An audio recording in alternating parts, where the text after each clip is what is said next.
नमस्कार, मेरा नाम सुनीता पांडे, जॉइंट कमिश्नर राज्यकर विभाग की से। आज का जो हमारा प्रशिक्षण का टॉपिक है वो है जीएसटी और टीडीएस। टीडीएस के बारे में जानने से पहले हम आइए जानते हैं कि जीएसटी क्या है। जीएसटी को जानने से पहले आइए हम जानते हैं कि कर क्या होता है। राज्य और केंद्र सरकारों को एक लोक कल्याणकारी राज्य की स्थापना की गई है। लोक कल्याणकारी राज्य की संकल्पना को परिपूर्ण करने के लिए सरकार के पास राजस्व की प्राप्ति होना आवश्यक है, यानी कि सरकारों के पास पैसे का होना ज़रूरी है। तो सरकार वो पैसा कहाँ से लाएगी? सरकारें ये वो पैसा जो है कर के रूप में अपने नागरिकों से उद्ग्रहित करती हैं, उनसे कलेक्ट करती हैं और उसी पैसे को फिर लोक कल्याणकारी योजनाओं में लगाती हैं। तो अब कर जो है वो दो तरह के होते हैं, एक होता है प्रत्यक्ष कर और एक होता है अप्रत्यक्ष कर। प्रत्यक्ष कर वो है या डायरेक्ट टैक्स उसको कहते हैं, जिसमें कि कोई भी नागरिक है वो अपनी ही जेब से पैसा सरकार के खाते में जमा करता है या सरकार के खजाने में जमा करता है। जैसे कि इनकम टैक्स है, हम लोगों की जेब से जो हमारी इनकम होती है हम उसी में से एक निश्चित हिस्सा सरकार को देते हैं, अदा करते हैं, वही सरकार के राजस्व का स्रोत बनता है।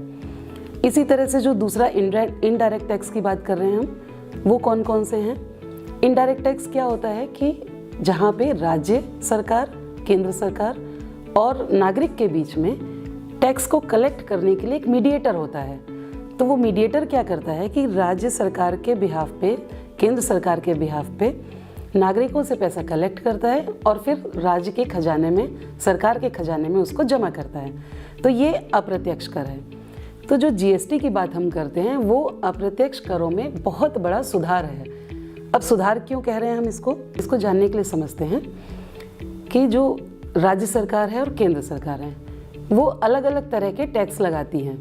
मनोरंजन की एक्टिविटीज़ कर रहा है, उस पर मनोरंजन कर दे रहा है, तो उसको 4-5 प्रकार के डिपार्टमेंट से डील करना पड़ता था और उन 4-5 के लिए अलग से उसको रजिस्ट्रेशन लेना है, रिटर्न देना है। ये सारी चीज़ें जो हैं वो जीएसटी आने के बाद से ख़त्म करनी, ये सोचा गया कि इतने सारे टैक्सेस को अलग करके हम क्यों नहीं ऐसा करते हैं कि एक आदमी को एक ही जगह जाना पड़े। तो उसको देखते हुए उस संकल्पना को साकार करने के लिए जीएसटी लाया गया। जीएसटी से पहले क्या होता था कि कोई एक मैन्युफैक्चरिंग यूनिट है, सपोज फैक्ट्री है, वहाँ पे जो सामान बन रहा है तो उस पर सेंट्रल एक्साइज लगता था। उसके बाद वो सामान वहाँ से निकल कर ट्रक के माध्यम से किसी ट्रांसपोर्टर के यहाँ जाएगा, ट्रांसपोर्टर के यहाँ माध्यम से वो जाता था होलसेलर के यहाँ। तो जो ट्रांसपोर्टर वाला पोर्शन है उस पर क्या लगता था, उस पर सर्विस टैक्स लगता था, क्योंकि वो परिवहन कर रहा है, सेवाएं दे रहा है। और जब डिपार्टमेंटल स्टोर पे पहुंच गया या होलसेलर के यहाँ पहुंच गया, वहाँ से जब वो जा रहा है कस्टमर के पास, तब उसमें क्या लग रहा था, बिक्री कर लग रहा था। पहले जो थे, जो इतने तरह के टैक्स लग रहे थे, उसमें परेशानियाँ क्या आ रही थी, क्यों जीएसटी के बारे में सोचा गया? तो उसमें परेशानी ये थी कि जैसे हमने बात करी एक कुर्सी के निर्माण की, तो उसमें हमने देखा कि 3-4 तरह के टैक्स लग रहे हैं, या रेस्टोरेंट की बात करी, उसमें भी देखा 3-4 तरह के टैक्स लग रहे हैं। तो उसका बोझ किस पे जा रहा था? उसका बोझ अंतिम रूप से तो कंज्यूमर के ऊपर या ग्राहक के ऊपर ही जा रहा था। इसको हटाने के लिए ही सोचा गया कि एक ही टैक्स रहे। तो ये सारी चीज़ों को हटाने के लिए आपने सुना होगा जब जीएसटी लग रहा था तो 1 नेशन 1 टैक्स और 1 मार्केट की बात की गई थी। जीएसटी लगने के बाद क्या हो गया है कि एक ही एक्ट है, केवल जीएसटी है जो पूरे इंडिया में एक साथ लागू हुआ है। तो जीएसटी आने से ये फ़ायदे हुए, उसको एक ही अथॉरिटी से डील करना है, एक ही तरह का टैक्स देना है। इसके अलावा जो जीएसटी में मेजर जो चेंज आया है वो ये आया है कि पहले क्या होता था कि जहाँ पर भी पैसा कलेक्ट किया, मैंने शुरू में बताया प्रत्यक्ष कर जो है हम डायरेक्ट नहीं देते गवर्नमेंट को, बीच में कलेक्ट करने वाला कौन होता है, वो करदाता होता है, जो कि व्यापारी होता है। व्यापारी क्या करता है, सरकार के बिहाफ पे हमसे टैक्स कलेक्ट करता है, नागरिकों से। तो वो जहाँ पे टैक्स कलेक्ट होता था उसी राज्य को टैक्स मिल जाता था, वहीं पे राज्य के राजस्व का वो स्रोत होता था।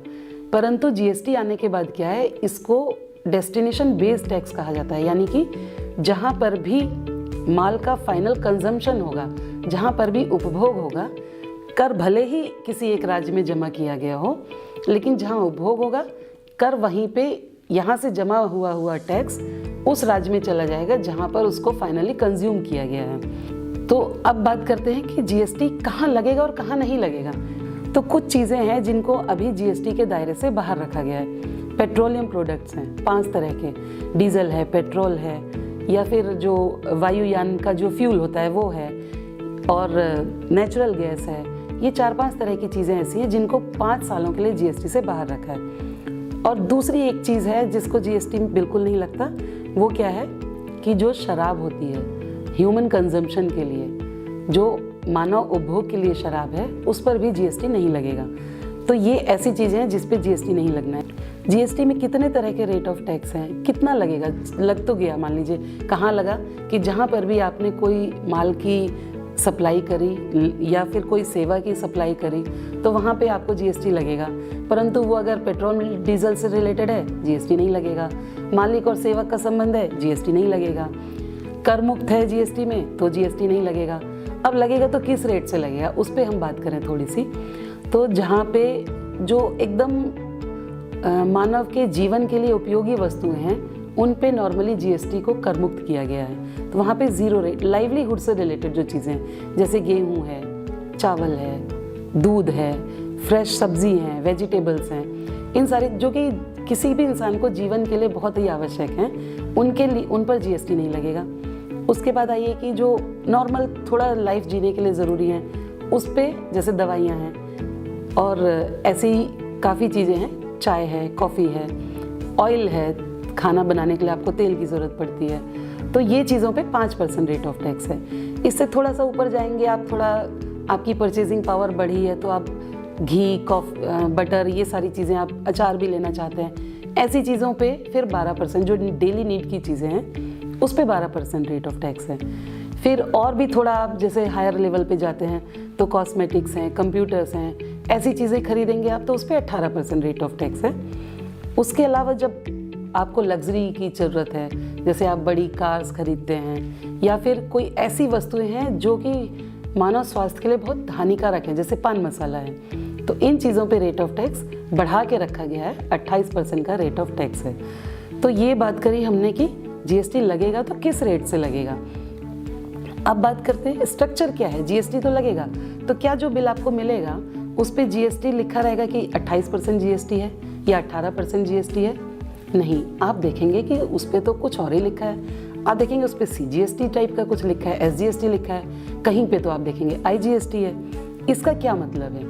इसका मतलब यह है कि जब भी कभी आप एक राज्य के अंदर, जैसे कि उत्तराखंड राज्य का हम एग्जाम्पल लेते हैं, आप उत्तराखंड के ग्राहक हैं और उत्तराखंड के ही किसी व्यापारी से आप सामान खरीद रहे हैं, यानी कि विद इन स्टेट ट्रांजैक्शन हो रहा है, राज्य के अंदर ही खरीद फरोख्त हो रही है, तो उस बिल पे जो होगा उस पे जो हमने बात करी 18% रेट की, तो वो आधा आधा होके सीजीएसटी मतलब केंद्र का हिस्सा आधा पर होगा उस पे 9% का, और एसजीएसटी मतलब स्टेट जीएसटी राज्य का हिस्सा 9% का आधा हिस्सा, यानी कि 18% को 9% करके जहाँ पे भी इंटर स्टेट ट्रांजैक्शन होगा, इंट्रा स्टेट, वहाँ पे सीजीएसटी और एसजीएसटी लगेगा 9% करके 18%। लेकिन अगर कोई यूपी के डीलर को उत्तराखंड का डीलर कोई चीज़ बेच रहा है, यानी कि इंटर स्टेट ट्रांजैक्शन जहाँ पे हो रहा है, वहाँ पे पूरा का पूरा 18% लगेगा और वो आईजीएसटी लिखा होगा, वहाँ पे सीजीएसटी और एसजीएसटी नहीं लिखा होगा। वहाँ पे आप देखेंगे कि आईजीएसटी लिखा है, मतलब कि इंटीग्रेटेड जीएसटी, यानी कि अंतर्राज्यीय इंटर स्टेट ट्रांजैक्शन हो रहा है। अब ये क्यों है? ये इसलिए है कि इसमें भी आधा तो जाएगा केंद्र सरकार को और आधा जाएगा राज्य सरकार को। लेकिन किस राज्य सरकार को जाएगा? शुरू में हमने बात करी थी कि जीएसटी जो है वो डेस्टिनेशन बेस्ड टैक्स है, तो आधा जो केंद्र सरकार को चला गया और आधा जो कलेक्ट तो हुआ, किसने वसूल किसने किया था, कलेक्ट किसने किया था? उत्तराखंड के डीलर ने। लेकिन जाएगा किस राज्य को? वो आईजीएसटी के फॉर्म में जो राज्य वाला हिस्सा था वो चला जाएगा उत्तर प्रदेश को, क्योंकि कंज्यूम होने के लिए गुड्स जो हैं वो उत्तर प्रदेश राज्य में जा चुके हैं। तो इस तरह से इसको स्ट्रक्चर ऑफ जीएसटी जो है वो इस तरह से है कि आपको बिल पे सीजीएसटी एसजीएसटी दिखेगा या फिर उस पर आईजीएसटी दिखेगा। आप जब भी कोई खरीद करते हैं आप उस पर बिल मांगिए। जीएसटी का प्रावधान ये है कि 200 रुपये से ऊपर का कोई भी अगर खरीद कर रहे हैं आप, तो उस पर आपको जीएसटी चार्ज होना चाहिए, उस पर बिल जारी करना अनिवार्य है। तो जीएसटी चार्ज होना चाहिए या नहीं होना चाहिए, उस पर हम आगे डिस्कस कर लेंगे। एक तो आप बिल ज़रूर मांगिए, 200 रुपये से ऊपर का कुछ भी खरीद रहे हैं तो। दूसरा, अगर आप कहीं बाहर के स्टेट से कुछ खरीद रहे हैं तो वहाँ पर भी बिल मांगिए। तो बिल जो हम कह रहे हैं कि 200 रुपये तक का बिल देना है उसको, तो आप देखेंगे कुछ मैं एग्जाम्पल आपको दिखा रही हूँ यहाँ पे, जिसमें कि बिल आप देखिए, इसमें ये अमेज़ॉन से ख़रीदा हुआ एक बिल है जो अमेज़ॉन से आया है।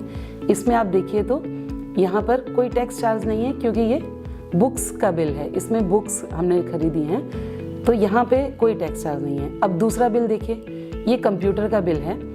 यहाँ पर आप देखेंगे कि आपको इस पे बिल CGST और SGST दिख रहा है। क्यों दिख रहा है? क्योंकि ऊपर अगर आप देखें तो ये उत्तराखंड का ही एड्रेस है, डीलर उत्तराखंड का है और उत्तराखंड में ही इसकी खरीद की गई है। तो CGST और SGST चार्ज करके ये हमें बिल जारी हुआ है। लेकिन इसी जगह आप तीसरा एक बिल देखिए, जो बिल मैं दिखा रही हूँ आपको, श्री बालाजी हौजरी का है। इस पर तो कोई टैक्स ही चार्ज नहीं हुआ है। आप कहेंगे ये बिल गलत है, पर ये बिल गलत नहीं है क्योंकि इसमें GST नंबर लिखा है और नीचे आप देखिए यहाँ छोटा सा लिखा हुआ है कि ये कंपोजिशन डीलर है और ये बिल टैक्स इनवॉइस जारी नहीं कर सकता, ये बिल ऑफ सप्लाई जारी करेगा। तो दो तरह के बिल आपको ऐसे दो लोग ऐसे हैं जिनके बिलों पर आपको GST लगा हुआ नहीं मिलेगा। वो तो एक ये जिसके बिल ऑफ सप्लाई पे वहाँ पे टैक्स इनवॉइस नहीं लिखा होगा, ऊपर बिल ऑफ सप्लाई लिखा होगा। जो कंपोजिशन डीलर है वहाँ नीचे या तो वो स्टैंप लगा के देंगे कि हम कंपोजिशन डीलर हैं, या फिर वो नीचे प्रिंटेड होगा कि कंपोजिशन डीलर हैं, वो बिल ऑफ सप्लाई जारी करेंगे और उस पर वो आपको टैक्स चार्ज नहीं करेंगे। अब ये कौन है इसको थोड़ा सा बता देती हूँ कि कंपोजिशन डीलर वो होते हैं जिनको कि टैक्स चार्ज करना अलाउड नहीं है। छोटे डीलर होते हैं, GST में 50 लाख तक की लिमिट रखी गई है। तो वो 50 लाख या 75 लाख तक के ऐसे डीलर हैं जिनकी टर्नओवर उतनी है और वो एक कंपोजिशन ऑप्ट कर लेते हैं। वो ना तो ITC लेते हैं और ना ही आपसे टैक्स चार्ज करते हैं। वो लमसम अपनी ही कमाई में से थोड़ा पैसा जो भी निर्धारित किया है सरकार ने उसके आधार पे गवर्नमेंट को जमा कर देते हैं, तो वो आपसे टैक्स नहीं चार्ज करेंगे। दूसरा कौन? GST में रजिस्ट्रेशन की जो लिमिट है 40 लाख की है बाकी राज्यों के लिए और उत्तराखंड राज्य के लिए 20 लाख की है। किसी की टर्नओवर अगर 20 लाख से नीचे है तो उसके लिए ज़रूरी नहीं है कि वो रजिस्ट्रेशन ले, पंजीयन ले GST में, तो वो भी GST का आपको टैक्स इनवॉइस नहीं देगा। लेकिन वो क्या करेगा, उसके लिए भी ये तो ज़रूरी है कि वो बिल ऑफ सप्लाई आपको जारी करे अगर वो 200 रुपये से ज़्यादा की कोई भी बिक्री आपको कर रहा है। तो एज सिटीजन मेरी आप सभी से गुजारिश है कि आप जब भी 200 रुपये से ज़्यादा का सामान खरीदें तो बिल ज़रूर लें और उस पर देख लें कि बिल ऑफ सप्लाई है कि या टैक्स इनवॉइस है। और अगर कहीं कोई आपको ऐसी डिस्क्रिपेंसी मिलती है तो आप राज्य कर विभाग उत्तराखंड में उसकी सूचना दे सकते हैं। देखिए, अब आप लोग क्योंकि ग्राम पंचायत के प्रतिनिधि हैं तो थोड़ा सा उस लिहाज से भी अगर हम बात करें तो एक तो नागरिक हैं आपका ये फ़र्ज़ बनता है कि आपको GST का बिल लेना है, लेकिन साथ साथ आपकी दोहरी जिम्मेदारी भी है।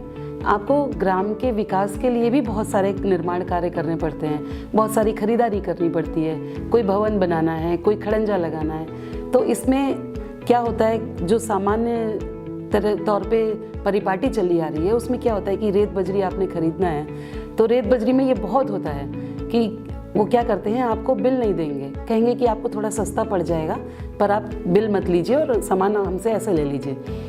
अब उसमें क्या होगा, देखिए उसमें खेल क्या होता है, वो आपसे ऐसा तो कह देंगे और आपको लगेगा कि नहीं मुझे थोड़ा सस्ता पड़ रहा है, परंतु आप देखेंगे अगर आप उसको गौर से देखें तो उसमें होता क्या है, उसने आपसे पैसा तो पूरा ले लिया होगा। वो कहेगा ज़रूर कि GST लगाएंगे तो सर GST का पोर्शन अगर 18% है तो इतना बढ़ जाएगा, आपको इतना ज़्यादा देना पड़ेगा, पर वो अपना पैसा तो पूरा ले लेगा। लेकिन जो सरकार को आपकी तरफ से योगदान होना था, जो सरकार के राजस्व में आपकी इस खरीदारी से वृद्धि होनी थी, वो नहीं हो पाएगी क्योंकि उसने पैसा ले लिया, अपनी जेब में रख लिया, वो अपनी सेल को उसको दिखाएगा ही नहीं। तो आप लोगों से ये बहुत अपेक्षित है कि GST से बिल्कुल डरना नहीं है। तो ये छोटी छोटी बातें हैं जो आपको ध्यान रखनी चाहिए जब आप ग्राम पंचायत के प्रतिनिधि के तौर पे जब आप कोई भी कार्य कराते हैं, आप कल्याणकारी कार्य, क्योंकि सरकार आप ही के थ्रू करवा रही है, तो इन चीज़ों को आप ज़रूर ध्यान में रखें। Thank you.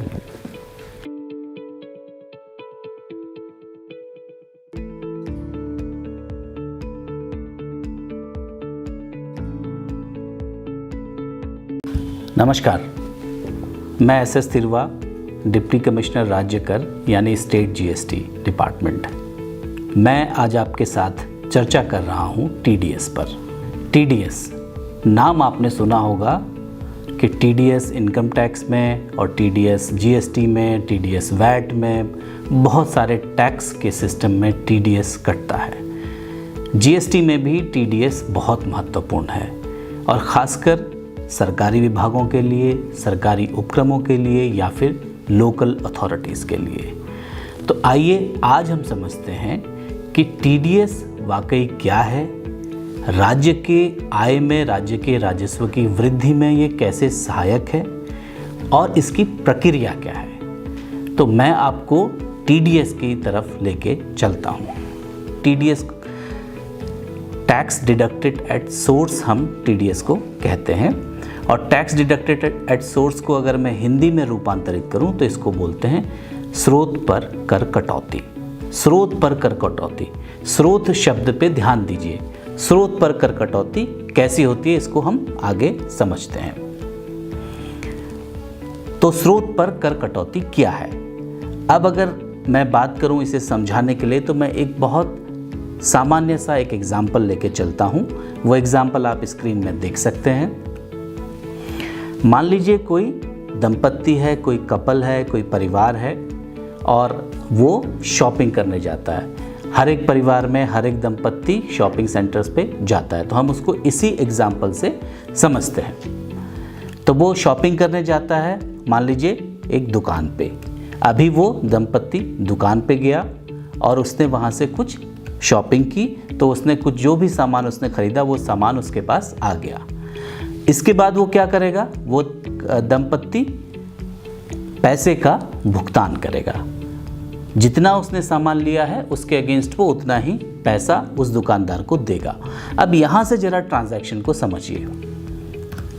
क्योंकि दंपत्ति ने पैसा दिया है और पैसा उस दंपत्ति से दुकानदार के लिए गया है, तो हम उसको बोलते हैं भुगतान का स्रोत। यानी कि वहाँ से जो पेमेंट है वो ओरिजिनेट हो रहा है, इनिशिएट हो रहा है। तो यहाँ से वो भुगतान का स्रोत हमने कहा। और फिर उसके बाद जब वो पैसा उसने दुकानदार को दिया तो दुकानदार ने क्या किया? दुकानदार ने एक बिल बनाया और बिल उसे जारी किया। बिल जारी किया तो बिल पे उसने टैक्स लगाया।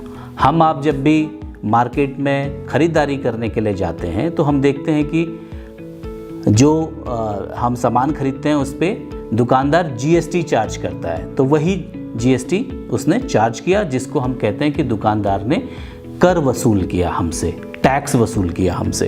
तो हमने भुगतान किया और उस पर दुकानदार ने टैक्स हमसे वसूल किया। अब ज़रा यहाँ से आगे बढ़ते हैं। ये एक बहुत सामान्य प्रक्रिया है जो हम लोग रोज़ करते हैं। अब हम जब इससे आगे बढ़ते हैं तो ये जो कर वसूली है जो दुकानदार ने की, टीडीएस में क्या होता है कि ये कर वसूली अगर उस दंपत्ति को भी दे दी जाए तो ये एक स्रोत पर कर कटौती होगी। जो दंपत्ति है वो कर वसूली तो नहीं करेगा, लेकिन वो कर की कटौती करेगा और एक सर्टेन अमाउंट से वो कर की कटौती करेगा। तो इसको हम स्रोत पर कर कटौती कहते हैं, यानी कि टैक्स डिडक्टेड एट सोर्स। अब आइए जरा हम आपकी प्रोफाइल के हिसाब से इस ट्रांजैक्शन को समझते हैं कि ये कैसा होगा।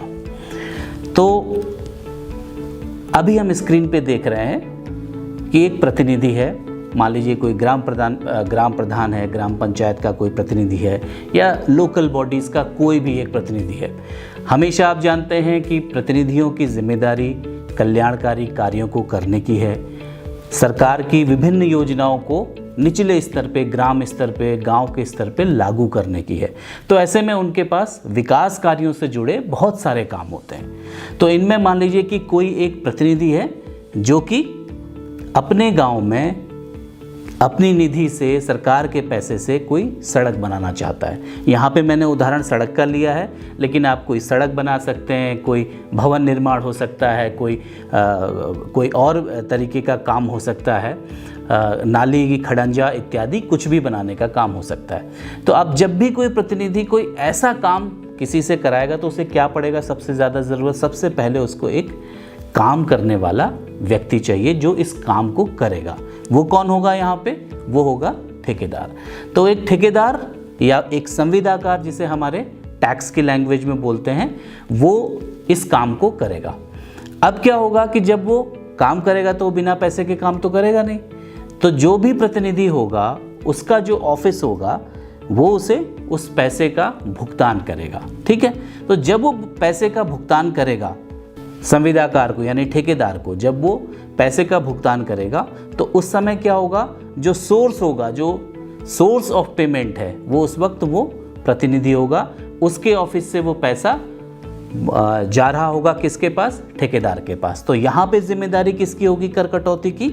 इस सिस्टम में कर कटौती की जिम्मेदारी होगी जनप्रतिनिधि की या उसके ऑफिस की, यानी उसका जनप्रतिनिधि का जो भी आहरण वितरण से संबंधित कार्य करता होगा, डीडीओ होगा, पीएफएमएस सिस्टम से अगर पेमेंट हो रहा होगा या आईएफएमएस सिस्टम से पेमेंट हो रहा होगा, तो उस पेमेंट सिस्टम की ये जिम्मेदारी होगी कि वो पहले कर कटौती करे, यानी टीडीएस कटौती करने के बाद ही उस संविदाकार को भुगतान करे।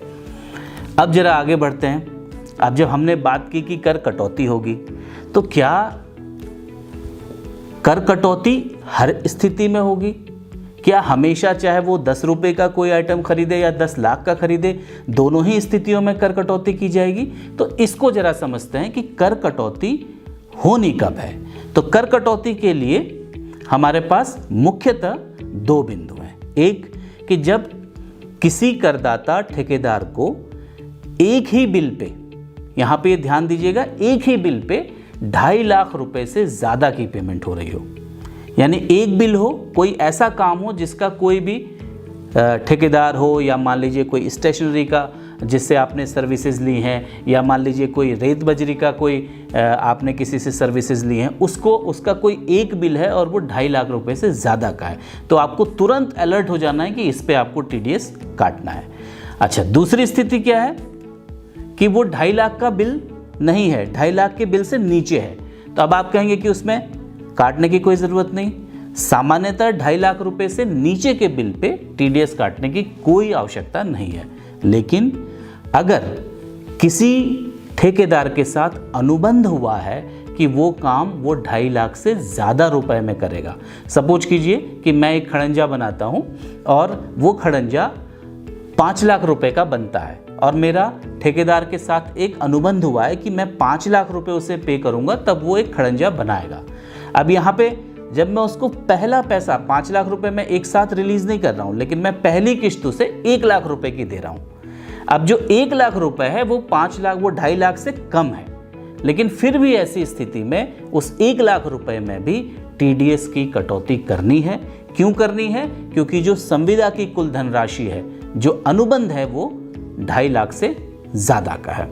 तो ये 2 मुख्य बातें हैं कि कब आपको टीडीएस की कटौती करनी है।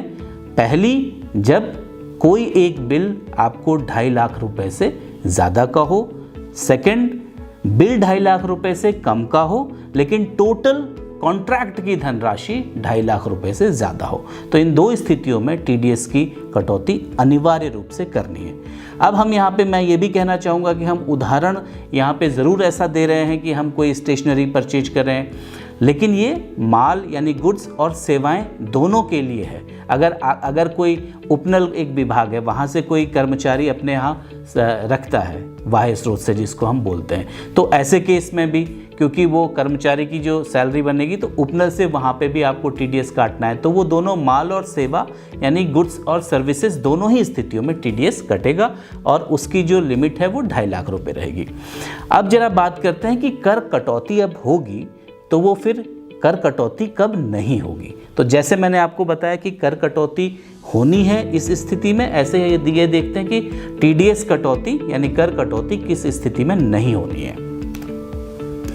तो एक स्थिति है इसमें कि अगर किसी को आप पेमेंट कर रहे हो और उसका बिल 2.5 लाख रुपए से कम हो, एक स्थिति 2.5 लाख रुपए से कम हो और साथ ही वो टोटल अनुबंध की कीमत भी 2.5 लाख रुपए से कम हो, यानी कि जब आप कोई पेमेंट कर रहे हैं अगर 1 लाख का और वो टोटल अनुबंध भी 2 लाख का है या 2.25 लाख का है तो ऐसे स्थिति में आपको टीडीएस कटौती की कोई आवश्यकता नहीं है।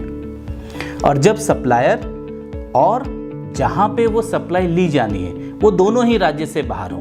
अब ये स्थिति कैसे आ सकती है? सामान्यतः आप लोगों के केस में यानी कि ग्राम पंचायत या प्रतिनिधियों के केस में ये संभावना नहीं होगी कि ये स्थिति आए, लेकिन सिर्फ एक जानकारी के उद्देश्य में आपको बताऊंगा कि ऐसा कभी कभी हो सकता है कि राज्य सरकार के कुछ गेस्ट हाउसेस या कुछ ऐसे कार्यालय जो राज्य से बाहर स्थित हों। सपोज कीजिए कि दिल्ली में कोई कार्यालय है, जैसे एक हमारा उत्तराखंड सदन, उत्तराखंड का भवन दिल्ली में है, वहाँ पे अगर कोई खरीदारी वो करते हैं, चाहे वो 2.5 लाख रुपए से ज़्यादा की भी करते हैं, तो यहाँ देखिए वो दोनों ही इस राज्य से, मतलब जो भी सप्लाई होगी वो भी राज्य के बाहर होगी और सप्लायर दोनों ही राज्य के बाहर हैं। तो ऐसे केस में प्लेस ऑफ सप्लाई बाहर है, तो ऐसे केस में भी हमें टीडीएस कटौती की कोई आवश्यकता नहीं है। अब जानते हैं कि टीडीएस कटौती आखिर किस दर से होगी। तो अब ये रेट ऑफ टैक्स इसका क्या होगा? तो जो कटौती की दर है वो फिक्स है और वो है 2% की। तो ये 2% की जो दर है इससे हमें टीडीएस की कटौती करनी है, लेकिन इसमें भी हमारे पास 2 ऑप्शंस हैं किस तरीके से करना है। एक ऑप्शन है हम SGST 1% और CGST 1%, यानी 2% को हम इक्वली डिवाइड करेंगे और SGST 1% और CGST 1% से हम कटौती करेंगे। ये SGST और CGST से हम कब कटौती करेंगे? जब हम माल और सेवाओं को उत्तराखंड राज्य के अंदर से ले रहे हैं। मान लीजिए आप चमोली डिस्ट्रिक्ट में कोई काम करा रहे हैं, तो चमोली डिस्ट्रिक्ट में जो आपका सप्लायर है, जो आपको वो सर्विसेज दे रहा है या आपको जो गुड्स दे रहा है, वो भी चमोली डिस्ट्रिक्ट का ही है। तो इस केस में आपको 2.5 लाख से ऊपर जैसी स्थिति होगी तो आपको CGST और SGST काटना है। अब मान लीजिए कि ऐसी कोई चीज़ आप काम तो अभी भी चमोली में हो रहा है मान लीजिए, लेकिन आप कोई ऐसी चीज़ ले रहे हैं अपने गांव के विकास के लिए, अपने एरिया के, अपने क्षेत्र के विकास के लिए, जो आपको उत्तराखंड में मिल नहीं पा रही है या आपको वो उत्तराखंड में वो क्वालिटी नहीं मिल पा रही है, तो आप क्या करेंगे? वो दिल्ली से या नज़दीकी कहीं सहारनपुर से, उत्तर प्रदेश से या फिर कहीं हिमाचल प्रदेश से किसी अन्य राज्य में जाके उसे देखेंगे। तो ये भी स्थिति हो सकती है कि 2.5 लाख रुपए से ज़्यादा का सामान है और वो आपको उत्तराखंड के बाहर से मिल रहा है। जैम में ऐसा हो सकता है कि आप जैम के थ्रू खरीदारी कर रहे हो और वो डीलर यहाँ का हो ही नहीं, वो डीलर कहीं बाहर का रजिस्टर्ड हो। बड़ी किसी कंपनी के मामले में ऐसा हो सकता है कि आप ऐसी फोटोकॉपियर खरीद रहे हो, आप ऐसा बहुत सारा सामान खरीद रहे हो। तो 2.5 लाख रुपए का नियम तो वहाँ भी लागू होगा, लेकिन बस उसमें अंतर ये होगा कि टीडीएस कटौती जो आप 2% करेंगे वो IGST के हेड में आपको कटौती करनी है। तो या तो आप टीडीएस कटौती SGST और CGST के हेड में करेंगे और या फिर आप टीडीएस कटौती IGST के हेड में करेंगे। और अंतर मैंने आपको समझा दिया कि SGST और CGST आपको तब काटना है जब आप उत्तराखंड राज्य के अंदर से ही कोई खरीद कर रहे हो, और आपको IGST के रूप में कटौती तब करनी है जब आप राज्य के बाहर से कोई खरीदारी कर रहे हो। अब आगे बढ़ते हैं और अब बात करते हैं कि कटौती की धनराशि को जमा कैसे करेंगे। वो प्रक्रिया अब आपको समझनी है। तो कटौती की धनराशि को जमा करने के लिए हमारे लिए जो पहली शर्त है वो है कि हमें GST के अंतर्गत रजिस्ट्रेशन लेना पड़ेगा। रजिस्ट्रेशन होगा या उसको आप हिंदी में पंजीयन कहते हैं। तो जब तक आपको GST के अंतर्गत रजिस्ट्रेशन या पंजीयन आपने नहीं लिया है तब तक आप इस धनराशि को जमा नहीं कर पाएंगे। तो पंजीयन की पूरी प्रक्रिया ऑनलाइन है। आपको GST पोर्टल जिसको कि हम gst.gov.in बोलते हैं, वहाँ पे जाना है और वहाँ पे आपको पंजीयन लेना है। अब दूसरी बात होती है भाई पंजीयन होता है तो उसमें डॉक्यूमेंट्स लगते हैं। इसके लिए आपको या तो पैन या फिर टैन नंबर जो इनकम टैक्स के लिए होता है, जो टैक्स डिडक्शन के लिए होता है, तो वो टैन नंबर के आधार पर या फिर पैन नंबर के आधार पर ये पंजीयन लिया जा सकता है।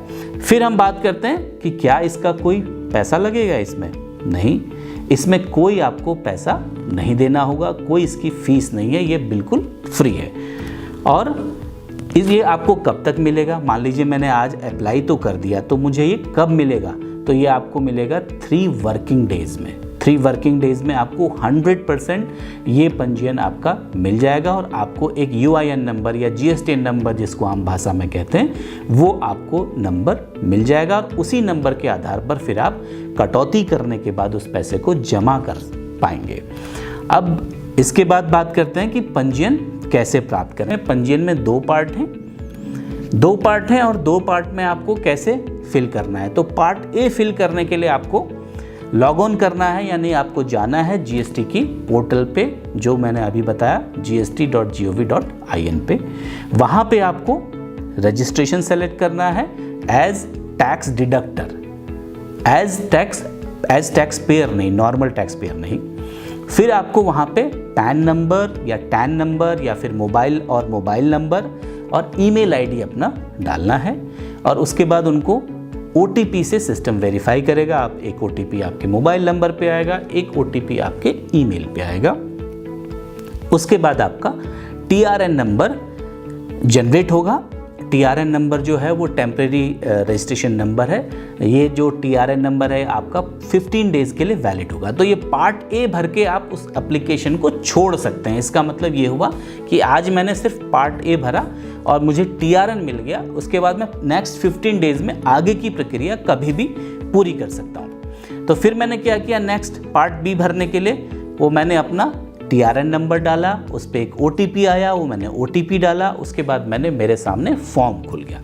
उस फॉर्म में मुझे ज़रूरी इन्फॉर्मेशंस को, जैसा कि स्क्रीन पे डिमांड किया जाएगा, भरना है और ज़रूरी डॉक्यूमेंट्स को मुझे अटैच करना है और उसके बाद मुझे EVC या DSC के थ्रू उसको सबमिट करना है। उसके बाद आपको एक एप्लीकेशन नंबर जो है ARN नंबर वो आपको जनरेट हो जाएगा और इस ARN नंबर आपको वो ARN नंबर रखना है। आप इस ARN नंबर से GST की पोर्टल पे ये देख सकते हैं कि आपकी एप्लीकेशन का स्टेटस क्या है। अब बात करते हैं कटौती की धनराशि का रिटर्न दाखिल कैसे करें। हमारे लिए यानी कि जो TDS डिडक्टर्स के लिए रिटर्न है, उस रिटर्न का जो नाम है वो है GSTR 7, उसका फॉर्मेट है GSTR 7। अब जैसे रिटर्न है, इनकम टैक्स की रिटर्न आप साल में एक बार भरते हैं, तो यहाँ पे आपको रिटर्न हर महीने की 10 तारीख को भरना होता है। अब हम ये GSTR 7 के बारे में आपको थोड़ा सा बताता हूँ कि ये क्या होगी।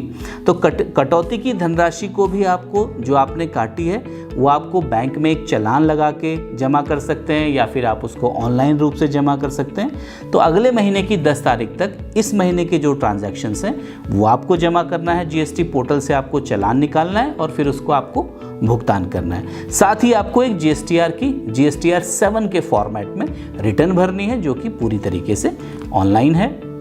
और उसके बाद आपको एक सर्टिफिकेट भी, जो कि 5 दिन बाद जो सप्लायर है उसको देना है। अब ये सप्लायर, जैसे अगर मान लीजिए मैंने किसी A सप्लायर से कुछ परचेज किया था, तो वो सप्लायर भी मुझसे सर्टिफिकेट मांगता है कि ये मुझे सर्टिफिकेट दो TDS का। तो वो उसको GSTR 7A का एक प्रारूप है जिसमें ये सर्टिफिकेट उसको दिया जाता है। तो 5 दिन के अंदर आपको ये सर्टिफिकेट देना होता है। तो अगर कोई रिटर्न विलंब से दाखिल करता है, यानी कि निर्धारित तिथि तक दाखिल नहीं करता है, तो क्या होगा, उसको लेट फीस देनी पड़ेगी। तो एक तो वो रिटर्न की उसको आगे लेट फीस देनी पड़ेगी और साथ ही उसको जो उसके पास पैसा उसने कटौती की उस पे उसको 18% वार्षिक के हिसाब से ब्याज भी देना पड़ेगा। फिर हम बात करते हैं कि उसके बाद अगर आपने प्रमाण पत्र सही समय से नहीं दिया, अब आपका सप्लायर है वो आपसे GSTR 7A में प्रमाण पत्र सर्टिफिकेट मांगेगा TDS कटौती का, तो उसके लिए आपको जो 5 दिन मिलते हैं, अगर आप उसमें लेट करते हैं तो 100 रुपीज़ पर डे के हिसाब से उसमें एक लेट फीस है। ये लेट फीस भी गवर्नमेंट ख़त्म करने पे विचार कर रही है। हो सकता है भविष्य में आपको ये लेट फीस, ऐसा ये नियम ना रहे, लेकिन फ़िलहाल ये दोनों नियम हैं और हमें इसी हिसाब से कार्रवाई करनी है। तो ये थी आपको TDS की संपूर्ण जानकारी। मुझे उम्मीद है कि आप सबको ये लेक्चर समझ में आया होगा। नमस्कार।